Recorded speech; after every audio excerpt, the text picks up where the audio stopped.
Hello everyone, I'm Adam Papagan and welcome to There's a Place, the ASMR talk show, the quiet show that feels good to hear.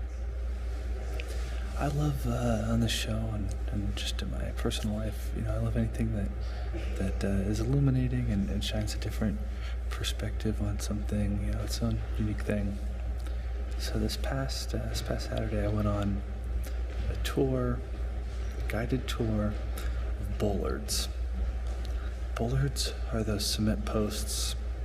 You'll see, they're really everywhere. They're parking garages, near guardrails, just, the cement posts, loading docks. They're everywhere. And so this guy named Andrew did a guided tour. He showed us all the different kinds of bollards, they're different sizes, they're placed haphazardly. And it was really interesting to see somebody with such enthusiasm for a mundane thing. I learned a lot about bollards, and I was reflecting on bollards. And we're all sort of bollards in a way. We're placed on the edge of society and all the same, but all a little bit different, all waiting there just to stand in people's way, tell them where they can and cannot go, and waiting to be discovered and appreciated. On that note, there's two things I love in art, or in anything in life.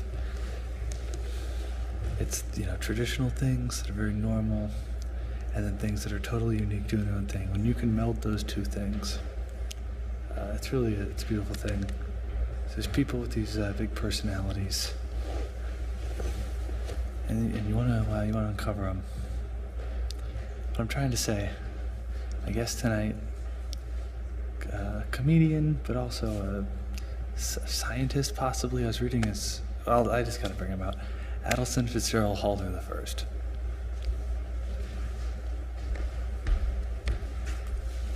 Hey, it's a thousand.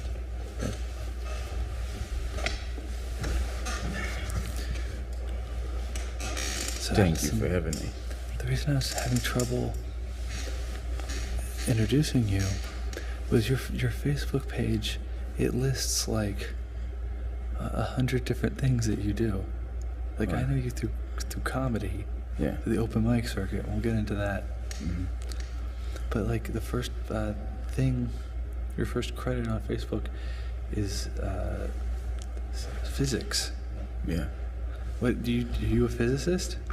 Not in the strictest sense.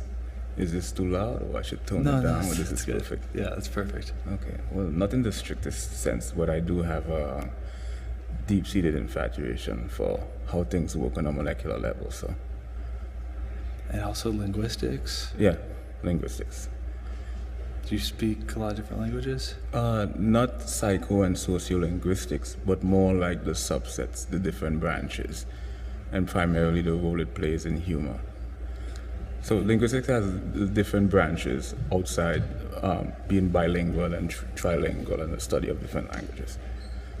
So. And musicology. Yeah. You do acoustic guitar playing. Yeah, well, I write, compose, arrange, transpose, I have a fundamental understanding of how music works. And you lecture on all these subjects? Yeah, because all of these fields intertwine at some given point. If you get into music, you're going to encounter phonology, which is a branch of linguistics that studies sound, and music is sound. And if you study in what is sound, if an A chord is 440 hertz, and you double 440 hertz is basically cycles per second, so number of wave vibration. So we've just transcended beyond music into physics. So they overlap at some given point in different areas. Okay. But you're maybe more known So you do all this, but you also have a YouTube channel called Mr. Pregnant. Yeah. Where you like sing and dance with your shirt off? Yeah, Mr. Pregnant is a metaphor for full of it. It's kind of Mr. Papagan was primarily created to materialize the abstract concepts I had. So I wanted to give a visual, if I wanted to illustrate visual sarcasm, the concept of Mr. Pregnant is the perfect embodiment to materialize these ideas. But I mean, it's at its core though, it's you without a shirt on. And you're saying you're making up songs over like well-known backing tracks. Yeah. How do you reconcile the very philosophical part of you with also this really absurdist side? There's what I'm trying to say is there's more than just two Adelstons. There's like an Atelson Fitzgerald Holder. And first, it's like you have a lot of things going on. Yeah, it's multidimensional. There's a disparity in my work. No two videos are the same. One may incorporate irony, sarcasm, absurdity, surrealism. I mean, it's a long list. A prime example is the video Big Girls Don't Cry. Right, that particular video encompasses at least 5 irony. You remember you have at least 5 primary ironies. You have dramatic, situational, verbal, tragic, and Socratic, which we will explore in more details if you would like to know. But Big Girls Don't Cry is a 370-pound individual at that given point in time crying. Situational irony is a male crying. Situational irony too is this stereotypically African-American, supposedly aggressive individual, but he's crying again. So it encompasses at least 4 or 5 different sorts of situational irony and verbal irony, because the fact that I'm crying is a verbal aspect of the video. So invariably, it'll go viral. Now, how do we deal with the philosophical aspect of it?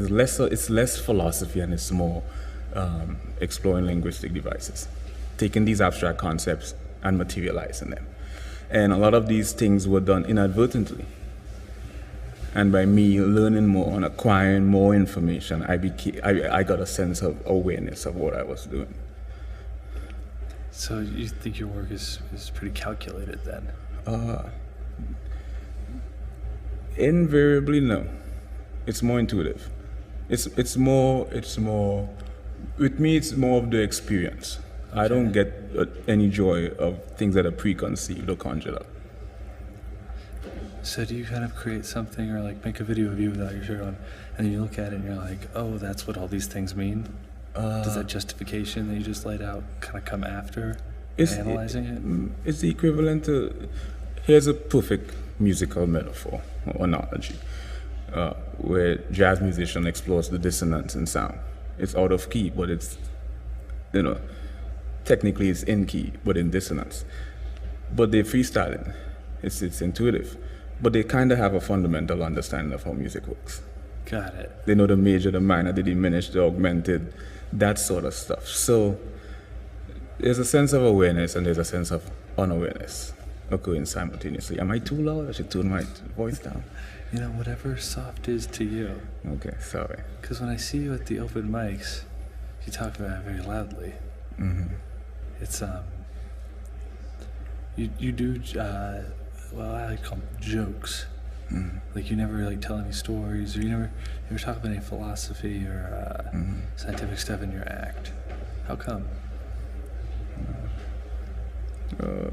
Humor is more of an experience, and it's sort of unpredictable, and the ambiguity prevails at the spur of the moment. So if I engage the stage with any particular dialogue in mind, it may change. It may deviate if a glass falls, or someone yells or chuckles too hard. So the humor itself is predicated on an experience, not any particular format, which is hard to explain when you're in the moment. so. So, I just, when we came here, we're getting ready, Ben, who works on the show, complimented you on your hair. Mm-hmm. So I wanted to ask you about it. It's very long. Yeah. Does that, you called it a exercise in perseverance. Say again? You called it an exercise in perseverance, was that the word? Yeah, someone asked, the most pervasive question is asked is how long did it take you? And time, this is a result of perseverance and diligence. It has little to do with time. Time is a natural phenomenon in physics that will occur regardless of if I have the hair or not. And I justify this logic with a proficient musician or virtuoso can excel to that point in 5 years or a decade or 2 decades. You've seen musicians who play for 2 decades and they were average. So it's less about time and more about perseverance and diligence. Okay, how much perseverance and diligence Right, did it take? I took that question into consideration. Yeah, I feel like to grow your hair? Really? A lot. Because it's long. A lot. It's a time-consuming process. It's a cumbersome, time-consuming process. Decades? Yeah, at least. Do you remember the last time you got your hair cut? No. You don't. I honestly lost track. So you didn't set out to say, like, okay, I'm never getting my hair cut again. Oh no. It's equivalent to the bodybuilders in the gym. They stop counting reps. With them, it's more about the burn. No, but you didn't. There wasn't no like day where you're like, oh, it's my last. I guess not. Because you always have kind of long hair. Yeah, no. Do you remember what it's like? Because I don't have any hair. Yeah. So I remember the snips from scissors, or like the buzz right around your ear. Yeah. Do you remember that at all? No. If you look at the YouTube in 2005, you'll see where the hair was just below my shoulder. If you look at my videos from 2005 back, the decade, you proceed back annually, you would see the incremental growths as it grow and grow. You'll see it. So it's a process. It's a long process. There's one that's like extra long. Yeah. Was you growing that one longer? How'd that one get so long? Is that the one? It's the mysterious one. This is the enigma. And so did you ever have to like braid it or? I don't. At this length, it'll break because it's long. It just does it itself? Well, the root is fragile, so I can't twist it. I have to just let it take its natural course. Oh, okay, so it's all natural. I hope so. No, but I'm saying you don't. No, I don't. No. That's the natural state of your hair. I let it if take you were its living natural in, course. caveman or something. Well, this is the best condition it can ever be in. It took me an hour to make it look neat. Oh wow! Well, thank you very much. Yeah, but beyond these doors, it's extremely uncivilized. I like it. Thank you. What about sleeping? Uh-huh. You have to like. No, it's an easy process, simple process. It's just all around you. Yeah. What's the biggest bummer about having such long dreadlocks? You become oblivious to it. It's the equivalent of being 7 feet tall. I bump my head sometimes. I'm pretty tall. I bump my head sometimes. It's a very real problem. Yeah. A lot of perseverance. You don't persevere over biological advantages. Right, those are things you were born with. It's ingrained in you, so you have no control over that. So no perseverance is required to be 7 feet tall. That's it. Well, There's perseverance required to stay safe. You gotta drink milk. Say again? You gotta drink milk if you're that tall. I love milk. Avoid osteoporosis. Mm-hmm. So that's some perseverance. Yeah. So you have an accent, the West Indian accent. I was born in the West Indies. West Indies. Grew up between New York and London. Okay. So I spent 90% of my life traveling. Got it. What did your parents do that allowed you to travel so much, or caused you to travel so much? And my parents? Uh-huh. I would not discuss my parents on this show. Okay. Yeah. For a number of reasons. Okay. Can you give us any of those reasons? No particular reason in particular. But so there's like reasons that are even. Yeah. Okay. Hi, Mom. Hi, Dad. But so you guys were all traveling around. Myself. I traveled most of my life. So New York and London. New York, UK, London, and within the last 7 or 8 years, I've been traveling across the U.S. At least 42 U.S. states between the East and West Coast, with exception to the Pacific Northwest. Oh, how come not the Pacific Northwest? Oh, no particular reason. You don't like rainy weather? Yeah.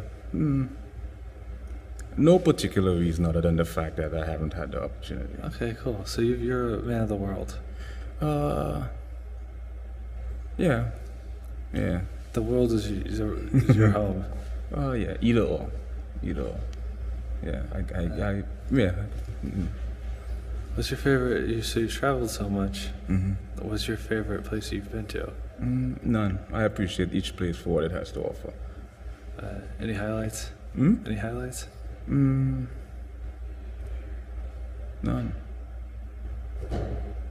Not other than most of these traveling and experiences were project based, So it was less to do with social interaction and more to do with business and getting. Got it. So you were just at work. And Yeah. What kind of projects? Usually stuff in academia. Okay. So maybe I may have to do a talk. Maybe I may be freelancing for a private equity firm or venture capitalist, angel investor. So sometimes the job may be contingent on me traveling elsewhere. So these are, again, like kind of like really your interests or your skills are really all over the place. Mm-hmm. Private equity. I noticed another one of your credits on Facebook, stock market. Mm-hmm. So you just do it all.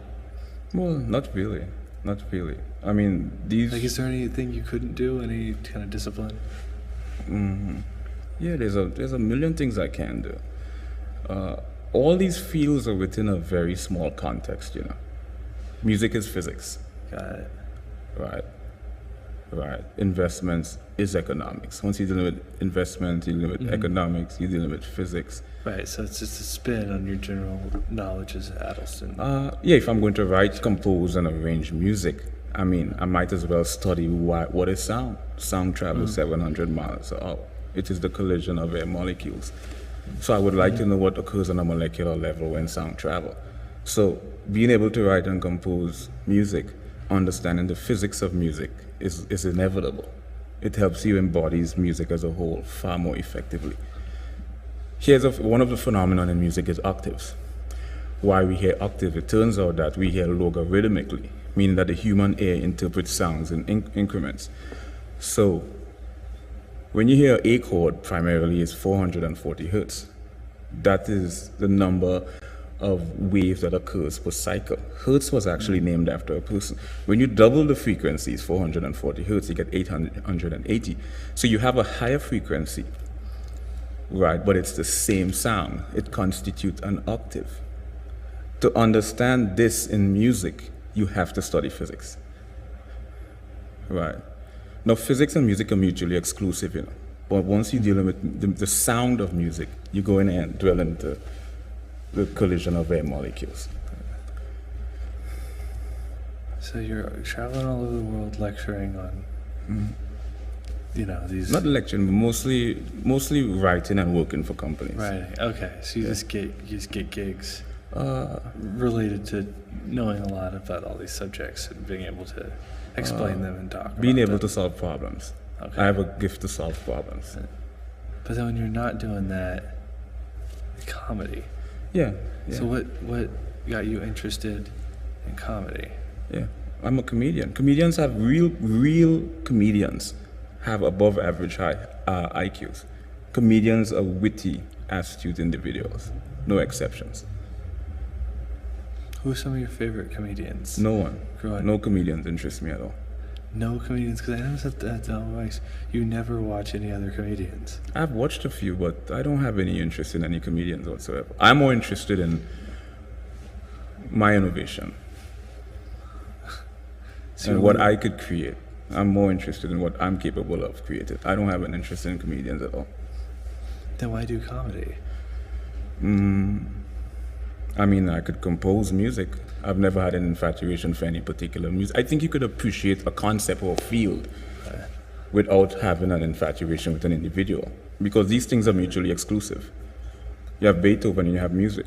It's two different sort of study. So you could extract Beethoven's and Mozart and Bach, you could extract their concepts and their ideas, but you could have no interest in individuals themselves. So but comedy is made by individuals.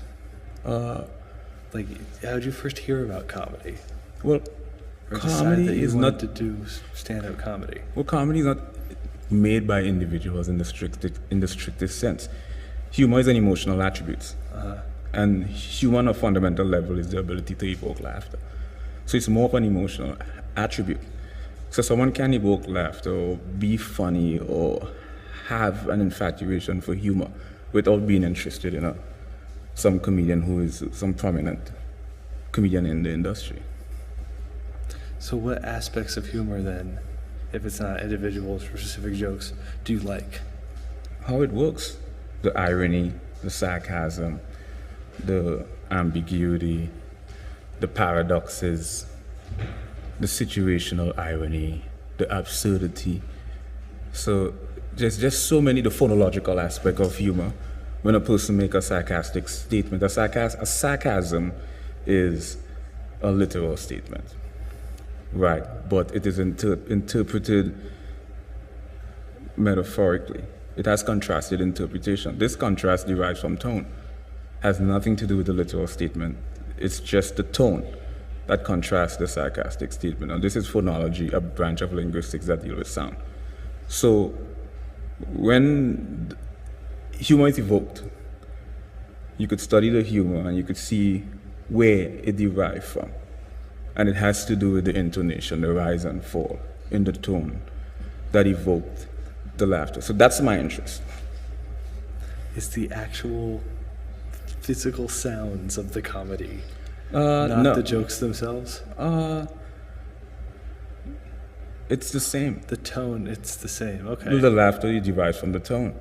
If you make a condescending statement, is a result of tone. It's a literal statement, but the contrasting interpretation derives from tone.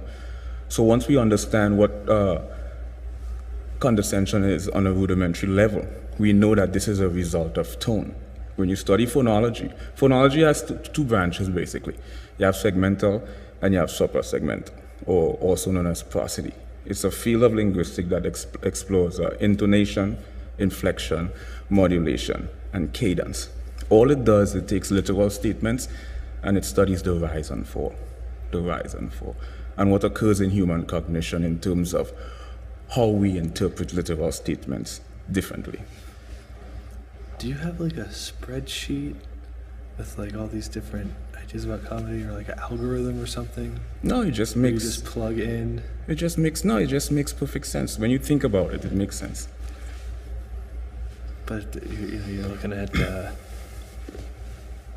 these laws that are inherent in comedy. Like however, seems like you could generate them almost with like a mathematical formula. No, these are not inherent laws. In physics, there's inherent law. They have something in physics called immutable deductive law.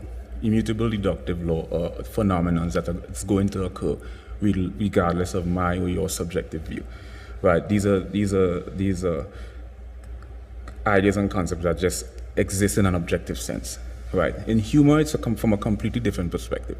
What linguistics does, it gives us the ability to unravel it. It allows us to understand how the laughter derived and what is sarcasm. So it's not really a mathematical equation or an algorithm. It's just a tool. It's just a tool to allow us to unravel, demystify this sort of enigma. Like someone who make a sarcastic statement or condescending statement and it hurts, but you can't figure out why. So this is where language comes in. So it's not a formula. It's just a tool to help us understand how things work on a fundamental level. So what's your writing process? Okay, so we should give the background, because your act is not this persona that you see before you on the show. Mm-hmm. It's kind of louder, would you say? Mm-hmm. On stage? Yeah. It's more direct. Mm-hmm. So, like, a sample joke, one I heard you had a mic that I liked a lot, is you put a DVD in the river so you could stream it. Mm-hmm. Was that your joke? Is that how it went? Yeah. Yeah. Yeah. So, like, what's your writing process like for a joke like that? I don't write. Humor is an experience. I can't go on stage with preconceived notions. So if I go on stage with material, it's counterproductive because I have to have a new experience. So is the audience. Whatever the audience experience, I must have it too. So I don't get a joy from conjuring up stuff before I go on stage. There's no joy in that for me. I have to experience the newness of it. So if I come up with something and I like it, I'll go with it. But my objective is not about writing for humor. Yeah, it's about doing it for what's behind doing it. It's about knowing that I'm very well capable of being consistent and effective. I know I'm capable of evoking laughter. So when you're on stage and you like do that like DVD joke, you just thought of that? Yeah, well, that's an interesting joke, because there's something called you have lexical ambiguity, you have syntactic, you have structural, you have grammatical, you have punctuational ambiguity, and stream is a lexical ambiguity. Lexical ambiguity is basically when a word has multiple interpretations, where the noun precedes the verb or the verb precedes the adjective. But in this context, you're dealing with a verb. Stream is a verb or an adjective. Stream, it's stream. Stream is a verb. But then you have a metaphor. Sure. Because streamed is used as a metaphor virtually. So you have... Yeah, no, right. We get it. There's two meanings of stream. Right. One is the verb, and one is the metaphor. And on stage, you just were like thinking about DVDs, and you thought of that in the moment, so that you would have the same experience as the audience. Mm-hmm. Like you never redo jokes. I don't think on stage. I just do it. Well, one time though, I saw you had an iPad or something with stuff. Mm-hmm. I guess that wasn't planned. You were just like playing a song and singing. Yeah, exploring my horizon. I figure humor is multifaceted. And we've only scraped the surface, so why not explore different horizons? So, admittedly, you're not interested in comedy specifically as much as you are humor. You're not interested in the comedy scene. You're not interested in comedians. You're not interested in other jokes. No, I never said that. You asked a very specific question. You asked me who's my favorite comedian. Oh, okay. I said I have no favorite comedian. No favorite. Yeah. You asked me who's my favorite comedian. I said I have no favorite comedian. I'm not interested in individuals. Yeah. I'm more interested in ideas and concepts and how things work. Yeah, that's what you said. So I didn't mean to put words in your mouth. Oh, no, not at all. But I'm not infatuated by an individual performing. I'm more infatuated with the concept and idea of humor itself. Okay. Yeah, but there's no individuals. You're not into individuals or anything. Not one of my deepest interests, no. So why...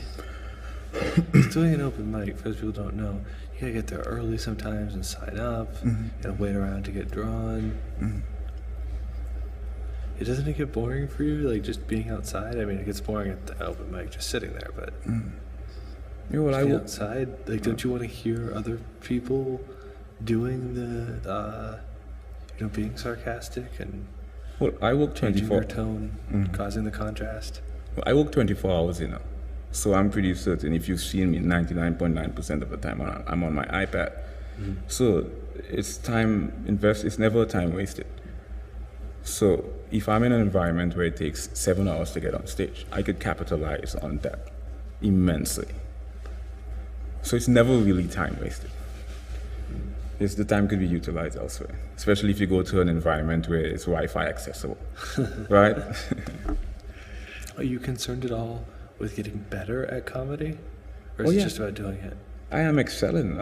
I'm consistent. I haven't bombed in months.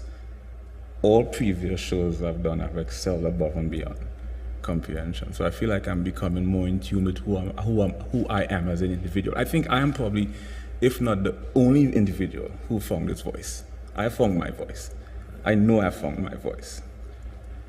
And that voice is different from the one who pursues physics and academia?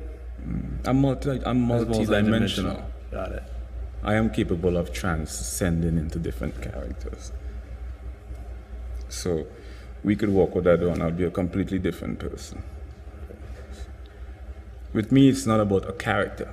With me, it's about transcending into different phases. Different phases. Does it ever get exhausting? Or do you ever have trouble keeping it straight? It's the equivalent to asking a person with high functioning autism, how could they do what they do? Or why they're incapable of socializing? Or asking a psychopath, how are you capable of mimicking social cue? Or asking someone who have social dysfunction, why are you incapable of mimicking social cue? So you're asking some deep-seated biological questions that I can't answer. So who I am as an individual, I can't break it down and dissect it and put it into perspective for you. I could only say, this is who I am, this is what I am. And answers beyond that, this point you'll have to ask a psychologist or a psychiatrist, I don't know, an expert. You're good at giving answers. Really? Yeah. Have you always been? Like you can just, you can really talk your way around a subject. I think you're asking the right questions. You're asking questions pertaining to myself. Right. I know myself better than anyone else. I spend 90% of my time alone. So I'm very introspective. So if it's anyone that's in tune with who I am as an individual, it's myself. So and I'm more of an introvert. I'm more aloof, introverted, right. Sort of socially inept by choice. Because there's things I would rather do that I find far more intriguing than interact. Although interaction is fun. So you're dealing with someone who is on point in terms of who he is as an individual. So there's no questions you could ask that I am incapable of answering. When did you first realize you had that skill? Is that a sarcastic question? Of introspection. Solitude does that. Solitude, peace, spending time alone, trying to understand who you are as an individual, exploring your creative side, finding the things that you enjoy doing and pursuing it as if your life depends on it. These sorts of human elements sort of emanate in deep introspection. And then you get to a point where you enjoy it. What's your favorite thing to do by yourself? Can I say it on national television? I don't know. No. Humor is my primary goal. Humor. So that's what you Comedy. wanted? I'm obsessed with comedy. Obsessed is my obsession. Comedy is what led me to everything else. Everything else is a result of comedy. It led you to linguistics? Yeah. Comedy did? Yeah. Because you just wanted to know everything about comedy. I have a desire to know how things work. I want to know what it's like. Why do we see color? Why is the sun red when it's set below the horizon? Why is objects transparent? How does a microphone work? Right? What is ultraviolet? What is infrared? So these are things that attract my desire. So yeah, I'm sort of wired in a way to just explore that sort of curiosity and know how things work. So going forward then, no time is wasted. You like being alone, you're on your iPad, you're doing stuff, you're pursuing all these different things. Mm-hmm. Is there one of the things that you hope works out more than another? Well, they're all working out. I'm extremely successful. Not certain if I'll use the term rich because I prefer wealth. What's the difference between being rich and being wealthy? 5, 10, 15, 20 million is not wealthy, it's rich. Right. I would say the first billion is wealthy. So I'm not wealthy, Oh, so you don't mean it as like a metaphorical thing? No, it's a literal wealthy is, statement that I'm good friends Yeah. and enjoying your time. No, it's not that. Wealth is a dollar amount. I'm referring to, I'm speaking in digits only. So, being really rich. Yeah, I'm successful, but I'm not wealthy. So you're not really, really rich. I'm not wealthy. Wealthy. Okay. Rich is not my goal. Wealth is. My goal is to be able to buy 1 million shares, 1 million of Google shares. Google shares trade at how much? $784 per share. But the company is called Alphabet now. So if I could buy 1 million shares of Google shares, then I would feel comfortable that I'm wealthy. So anything below wealth is just not that big of a deal. So you just want to be rich? I would like to be wealthy. It's one of those attainments. It's the same. Rich and wealthy? Yeah, when you're talking about that much money. It's not the same. Someone could have 10, 15. Listen, numbers, though. Warren Buffett. Yeah. 60 billion. He owns a multinational conglomeration. Yeah, but he still got divorced like a couple years ago.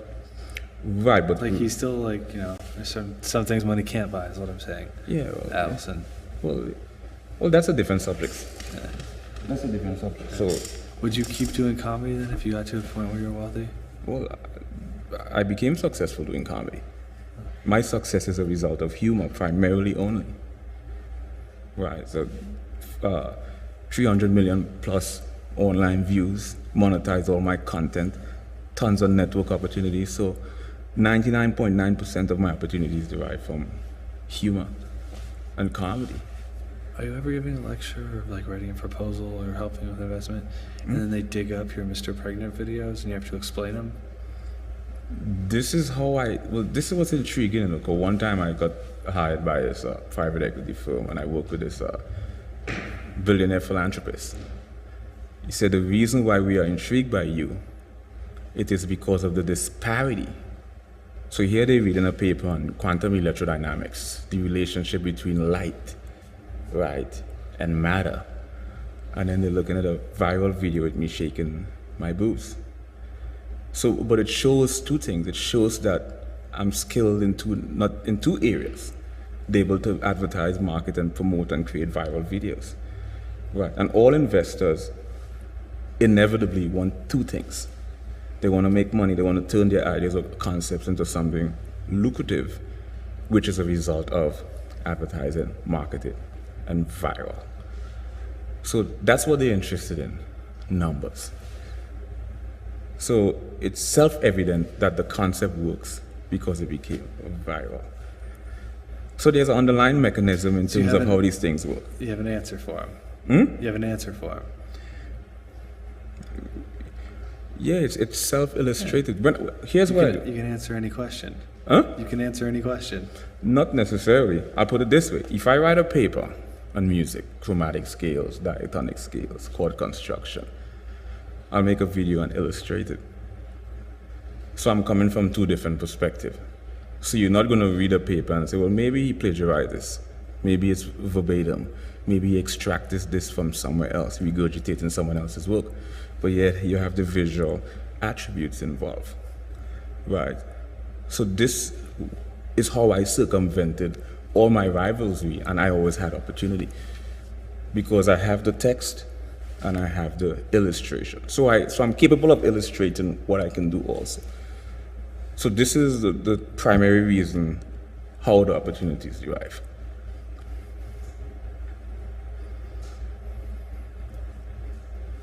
We're almost out of time. There are two questions though. We out of time? Almost.